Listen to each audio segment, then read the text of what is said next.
Hello, and welcome as we continue these mini Bible studies this week, preparing for the first Sunday of Advent, November the 29th, 2020.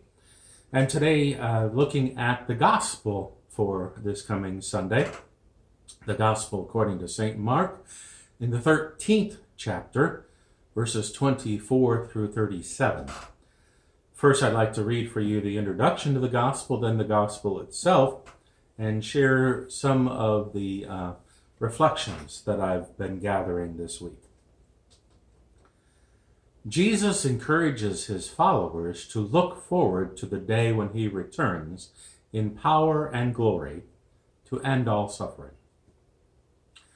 Jesus said, "In those days, after that suffering, the sun will be darkened, and the moon will not give its light, and the stars will be falling from heaven, and the powers in the heaven will be shaken. Then they will see the Son of Man coming in clouds with great power and glory. Then he will send out the angels and gather his elect from the four winds, from the ends of the earth to the ends of heaven. From the fig tree learn its lesson. As soon as its branches become tender and put forth its leaves, you know that summer is near. So also, when you see these things taking place, you know that he is near, at the very gates. Truly I tell you, this generation will not pass away until all these things have taken place. Heaven and earth will pass away, but my words will not pass away. But about that day or hour, no one knows, neither the angels in heaven, nor the Son, but only the Father. Beware. Keep alert, for you do not know when the time will come. It is like a man going on a journey when he leaves home and puts his slaves in charge, each with his work, and commands the doorkeeper to be on the watch. Therefore, keep awake, for you do not know when the master of the house will come, in the evening, or at midnight, or at cockcrow, or at dawn. Or else he may find you asleep when he suddenly comes. And what I say to you, I say to all, keep awake." The Gospel of the Lord. Thanks be to God. Something is going to happen. In the opening verses of today's reading, it sounds pretty horrible. The sun will be darkened, and the moon will not give its light, and the stars will be falling from heaven, and the powers in the heavens will be shaken. I think most people in today's world might say, no, thank you. I think I'm good. There may be people today who like to watch horror movies in the theaters or on television, although I doubt that anyone actually wants to live one out for real. This time of year, especially after nearly 9 months of pandemic, quarantine, isolations, no toilet paper on the shelves, etc. We do not want to hear about future horrors connected with Jesus' coming. The something for which we want to wait is the birth of the baby Jesus. It is the story of the manger because of an overcrowded inn, and shepherds in the fields who come searching for the baby wrapped in swaddling clothes. We want to sing all of those favorite Christmas carols. We want to hear about baking those special Christmas cookies and other goodies and wrapping gifts with those shiny, reflective red and green and silver paper and bows and silver bells and all of that. Future horrors of dark days and stars falling from the sky That is not what we expect to hear at this time of year. Or perhaps it's just not what we want to hear at this time of year. In the Advent, the time of waiting for Jesus' return, Jesus tells his disciples to pay attention. Watch out for deception. Watch out for yourselves. Watch out during the difficult days ahead. Whether it's now, 2,000 years ago, or anywhere in between, in the face of environmental, political, social, cosmic calamities, stay awake. It's as if there is this possibility that the disciples will miss that which should be seen and known. There is a tendency within Mark's gospel for the disciples to appear ignorant, even in the middle of divine activity. That's a dominant theme throughout Mark's gospel. Sometimes when I'm reading Mark's gospel, it seems like the disciples can never get anything straight. How did they even manage to put their sandals on in the morning? Sometimes we wonder. They do not seem to recognize ever in the gospel Jesus' true identity, though they seem to believe he is the Messiah.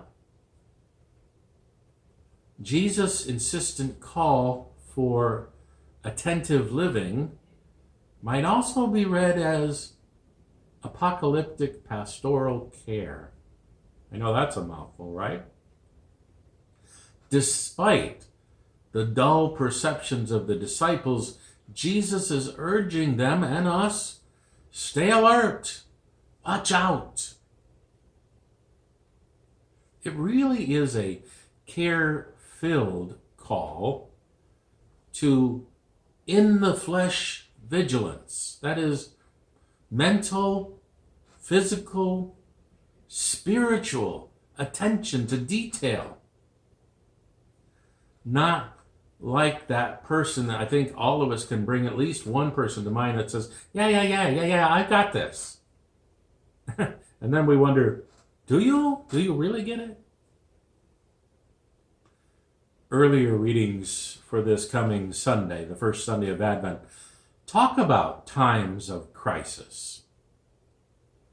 What is at stake when we allow our senses to become dull during times of crisis? Who is at risk when God's people slip into some kind of spiritual apathy? What is the cost for napping when the call from Jesus is to see, to remain awake, to work? It's not hard for us to remember during Holy Week, the Passion Week, right before Easter, when Jesus is praying in the Garden of Gethsemane, the disciples were sleeping. All the while, Judas and the religious leaders and this entire crowd were en route to arrest Jesus. What is at stake? Today's gospel reading is part of a response to the disciples who way back at the beginning of the chapter asked Jesus a question. What will be the sign that all of these things are about to be accomplished?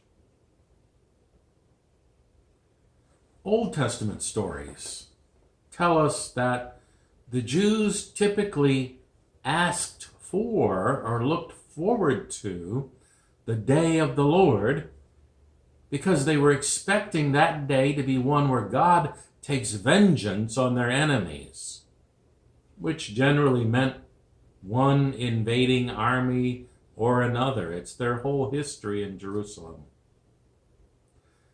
Prophets of the Old Testament often dashed their expectations by announcing that the day of the Lord will not turn out the way they think. In this gospel, Jesus uses traditional eschatological and Jewish apocalyptic imagery, which basically means this is fairly typical language for what the Jews thought the end of the world would look like. It foretells the culmination of the realm of God, earth and heaven coming together. How else would you describe earth and heaven culminating and colliding of sorts than with some kind of a catastrophic language? Jesus' response on the Mount of Olivet indicates that signs of the impending tribulation and destruction of the temple will be inescapable, where no one can miss it. Maybe Jesus' words are meant in the same way as many of the Old Testament prophets about be careful what you ask for. For some Christians, many, really almost all Christians, I would think, abstaining from in-person worship across the United States, across the world, due to the COVID-19 pandemic, has felt like temple destruction. Church buildings have remained intact. Many of them have remained open and doing the day-to-day business. Yet rituals and rhythms, religious habits and patterns, they were all significantly altered. And many of them remain so. News stories carry these renditions of how some larger congregations have ignored the CDC guidelines and they became super spreaders of the coronavirus. In a matter of days, back in March, if you can remember all the way back, the COVID-19 pandemic prompted faith leaders like us here at Redeemer and in communities all over to abstain from in-person worship and kind of reinvent ourselves in some kind of virtual worship. Trust me, none of that was easy. None of it was what we wanted to do. It was something that was thrust upon us. Across all traditions, all faith leaders had to reimagine and envision what does it mean to live without physically assembling in this physical space, this building that we call church.